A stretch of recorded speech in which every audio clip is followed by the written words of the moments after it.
Ces 4 erreurs détruiront ta vidéo. Commençons par le point numéro 1, qui est le tempo. En gros, c'est la fréquence dont tes plans dans ta vidéo y changent. Par exemple, il y a moi qui pars dans le A-roll et puis on passe par exemple au B-roll. Et la fréquence, c'est simplement à quelle vitesse les deux ça change. Il y a certaines vidéos où est-ce que le tempo il est rapide et dans d'autres vidéos le tempo il peut être plus lent. Et si tout dépend de la vidéo que tu fais. Si tu fais la vidéo d'un mariage, tu peux avoir un tempo lent, donc c'est-à-dire avoir des changements tous les 5 à 15 secondes. Mais si par exemple tu fais une vidéo YouTube, si tu veux avoir une bonne vidéo YouTube qui est optimisée, en général, il faut faire un changement tous les 1 à 5 secondes. Sinon, tout simplement, tu vas perdre les gens. Et ici, la règle qui est extrêmement importante, c'est d'avoir tout le temps le même tempo. L'erreur de la majorité des monteurs, c'est que tout simplement, leur tempo, il est irrégulier. Et en gros, je vais dire en quoi ça a un problème.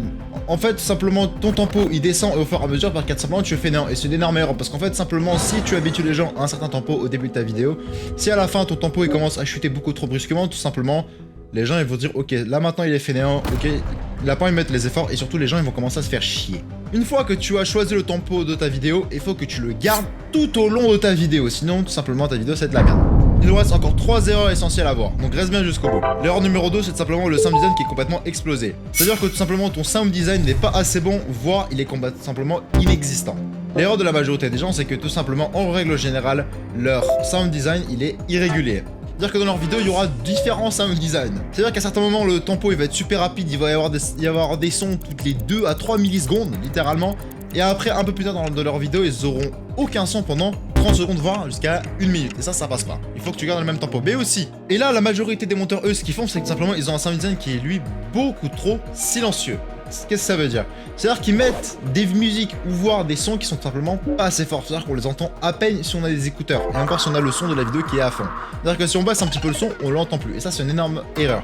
Parce que moi, c'est souvent, on m'a fait la reproche comme quoi tes effets sonores, ils sont trop forts. Non, c'est complètement fait exprès. Parce que l'objectif, c'est que même si je baissais le son de la vidéo au minimum, on entend toujours le sound design et la musique. Ça veut dire que, en règle générale, si ma musique, je la mets plus fort que d'habitude, je suis pas un amateur. Je sais ce que je fais. Si je mets ma musique plus fort que le niveau général que ce que les gens y mettent, c'est tout simplement pour qu'on puisse entendre la musique. Pour tes musiques, tu vas mettre entre moins 15 décibels et moins 25 quand c'est une musique qui est extrêmement forte. Et pour tes sons, en général, tu les mets entre moins 5 et voire moins 10 décibels. Et tu descends pas en dessous. L'objectif du sound design, c'est qu'on l'entende.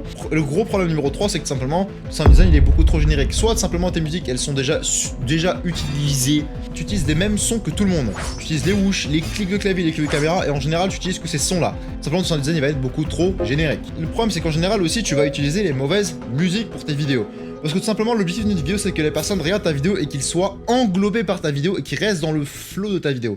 Si tu les fais sortir de ton flow, malheureusement, le truc qui va se passer, là, c'est là que les gens y quittent. Les solutions sont super simples. 1, tu dois trouver les bonnes musiques. Pour trouver les bonnes musiques, en règle générale, il faut juste pratiquer. Ça veut dire que tu vas aller chercher 5 thèmes de musique différents qui peuvent passer pour ta vidéo. Tu essaies ces différents thèmes de musique pour voir si tu restes dans le flow ou est-ce que tu sors du flow. Ensuite, pour le niveau du son, simplement, il faut que tu expérimentes encore une fois, que tu trouves le juste équilibre. En règle générale, si tu veux avoir un sound design qui est unique, tu vas chercher des effets sonores qui sont eux uniques. Ça veut dire que quand tu vas sur ton site qui te propose des effets sonores, tu vas sur la page 347 sur 1350, et en règle générale, je vais trouver des effets sonores que absolument personne n'utilise. Et aussi, il faut que tu renouveles ces sons assez souvent. Il reste encore 2 erreurs, reste bien jusqu'au bout. L'erreur numéro 3, c'est que ta vidéo, elle est beaucoup trop brute. Ça veut dire que la linéarité de ta vidéo, elle n'est pas faite correctement. Qu'est-ce que ça veut dire? La linéarité, c'est en gros comment tes éléments ils s'enchaînent dans ta vidéo. Est-ce que tous les éléments ils s'enchaînent de manière fluide ou est-ce que tout est super brut? Par exemple, si tu as remarqué dans ta même vidéo, tous les éléments apparaissent et ils disparaissent de manière fluide. Ce que les gens en général ils vont faire, eux ils vont simplement faire apparaître des images et les faire désapparaître sans aucune transition. En règle générale, les gens, ils font quand même les transitions d'entrée, soit qu'ils font apparaître l'image d'une manière ou d'une autre avec une certaine transition, soit ça peut être avec une transition flamme, soit qu'ils la font apparaître du haut, de la gauche, bref. Mais en règle générale, ce que les gens ils font pas, ils vont pas jusqu'au bout, c'est-à-dire qu'ils font ils ne font pas la transition de sortie, c'est-à-dire qu'ils font entrer l'image et ils la font sortir comme ça. Et ça, c'est un truc qu'il ne faut absolument pas faire. Si ta vidéo elle est linéaire, les gens ils vont plus rester dans ce flow là et les gens ils vont plus être englobés par ta vidéo. Donc en général, tu auras un meilleur watch time et aussi les gens ils sont plus satisfaits d'avoir vu ta vidéo. Si tu les fais sortir de ce flow là, tu vas avoir des gros chutes dans ta rétention ou soit simplement tes clients ils ne seront pas satisfaits par ta vidéo. Et c'est exactement pareil avec ta musique. Ça veut dire que les gens en règle générale, soit ils peuvent utiliser des effets sonores qui sont super bruts, et aussi en règle générale, ce que les gens ils font, c'est qu'ils font apparaître des sons comme ça, sans aucune transition d'entrée, sans aucune transition de sortie. Et ça, c'est un énorme problème aussi. Parce que ça fait encore une fois sortir du flow. Et c'est pareil aussi avec les musiques. Ça veut dire que quand tu lances une musique, en règle générale, les gens ils mettent des fade in et des fade out, mais ce qu'ils ne font pas, c'est qu'ils ne font pas crossfade les musiques. Qu'est-ce que ça veut dire?